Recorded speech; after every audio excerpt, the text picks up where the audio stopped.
Sean bienvenidos a este video de cálculo vectorial en el cual vamos a tratar el tema de las integrales de línea. Mi nombre es Anet y yo voy a ser la sustentante de este tema. Recordemos que cuando hablamos de integrales definidas, para calcular el área debajo de una curva, dividíamos en pequeños rectángulos esa parte. Entonces decíamos que el área de un rectángulo es igual a la base por la altura. Determinábamos la base de ese rectángulo como delta x, que es una partición del intervalo de a a b. Entonces la altura la definíamos como f de x sub i, porque era la función evaluada en x en cualquiera de los puntos que estaban dentro del subintervalo. Entonces sumábamos todos los rectángulos y poníamos que i variara de 1 hasta n.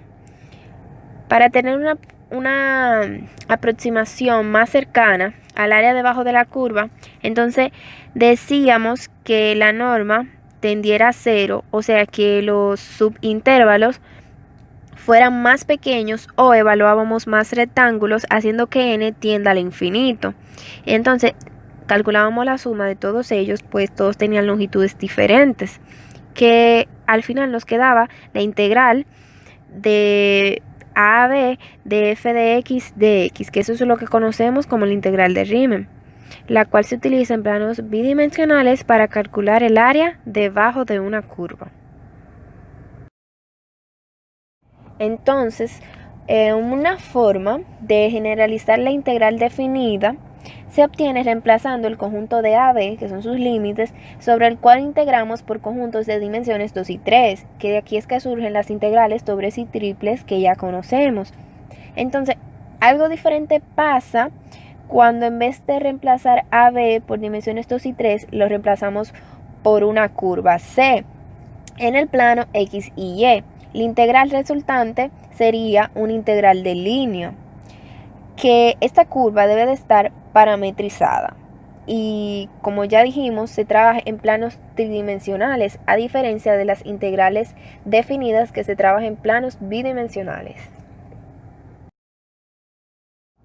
Una vez aclarados los conceptos de la integral de línea, vamos a aplicarlos en las integrales, pero tomando en cuenta que estamos en tres dimensiones, como ya dijimos. Entonces, ahora la función que nos va a dar la altura es una superficie y va a formar una curva en el espacio. Por eso vamos a buscar el área sobre esa curva. Si tenemos una curva C y tomamos dos puntos, o sea, los intervalos, sabemos que podemos evaluarlos en la superficie y eso nos va a dar la altura.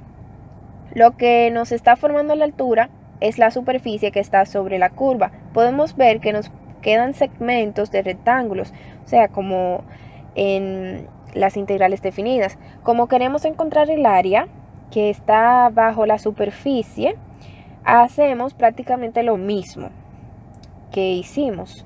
Entonces, si extraemos uno de estos rectángulos, como este que tenemos aquí, la curva para determinar el área, o sea, nos quedaría lo siguiente. Nuestro intervalo sería la longitud del rectángulo. Entonces, cualquier punto que se encuentre en ese intervalo puede ser evaluado para darnos la altura. Nos la va a dar f de x, y.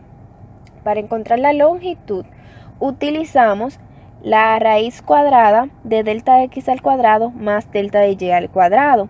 Pues podemos ver que esto que tenemos aquí se asemeja a un triángulo rectángulo.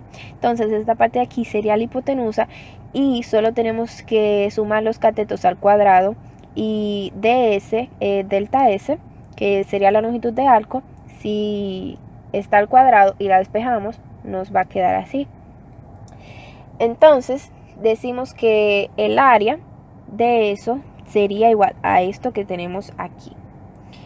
Una vez que tenemos la fórmula para el área de uno de los rectángulos, entonces pasamos a la suma de ellos, que nos va a dar esto con i variando de 1 hasta n. Entonces, la aproximación más cercana de esto es igual que con las definidas. Si queremos aproximarlo más, evaluamos más rectángulos haciendo n a infinito, o hacemos los intervalos más pequeños haciendo que la norma tienda a 0. Y entonces aquí nos quedaría esta fórmula que tenemos aquí, que es la de las integrales de línea. Aquí tenemos dos casos que se pueden dar en nuestras integrales de línea. O sea, puede ser que sea un campo escalar o vectorial. En el primer caso, se integra el producto de la función por el módulo de la derivada de nuestra curva, o sea, por el módulo del vector tangente de nuestra curva. Mientras que en el segundo, donde se habla de un campo vectorial, tenemos la integral del producto escalar de nuestra función vectorial y el vector tangente de nuestra curva, es decir, la derivada de r de t. Vamos a ver dos ejemplos en los que se aplican estos casos. Un alambre tiene la forma de la curva dada por r de t, la cual es igual a coseno de t, seno de t y t, cuando t varía de 0 a 2pi. Debemos hallar la masa sabiendo que la densidad lineal en cada punto viene dada por esta función. Esa es la fórmula que vamos a utilizar para encontrar el valor de la masa. Debemos saber que la masa es igual a la integral de la densidad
hallar el trabajo realizado sobre un objeto que recorre la curva que tenemos aquí, donde r de t es igual a t, t al cuadrado y t al cubo, con t variando de menos 1 a 1, por la fuerza que viene dada por esta función. Vamos a utilizar esta fórmula para encontrar el valor del trabajo. Debemos saber que el trabajo es igual a la integral de la fuerza multiplicada por el diferencial de la dirección. Entonces necesitamos nuestra fuerza parametrizada en t. Por eso tenemos que saber que t va a ser igual a x, t al cuadrado va a ser igual a y y t al cubo va a ser igual a z.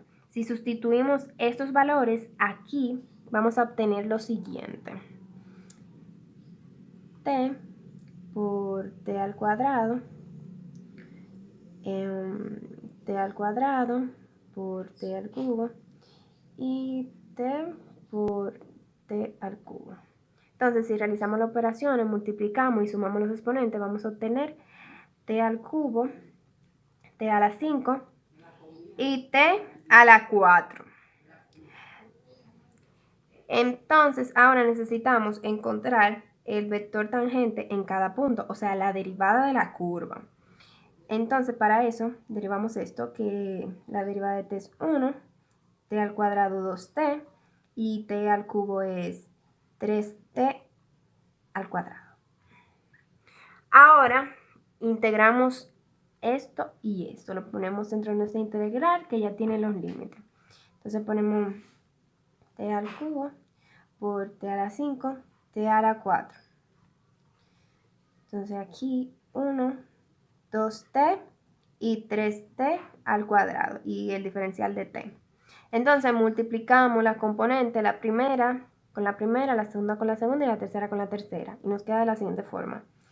T a la 3 más 2t a la 6 más 3t a la 6 y el de t.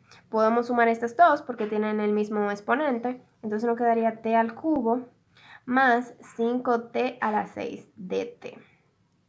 Ahora solo tenemos que integrar esto. Entonces la integral de t a la 3 es t a la 4 sobre 4, 5t a la 6, más 5t a la 7 sobre 7. Y los límites que son 1 y menos 1. Entonces ahora le evaluamos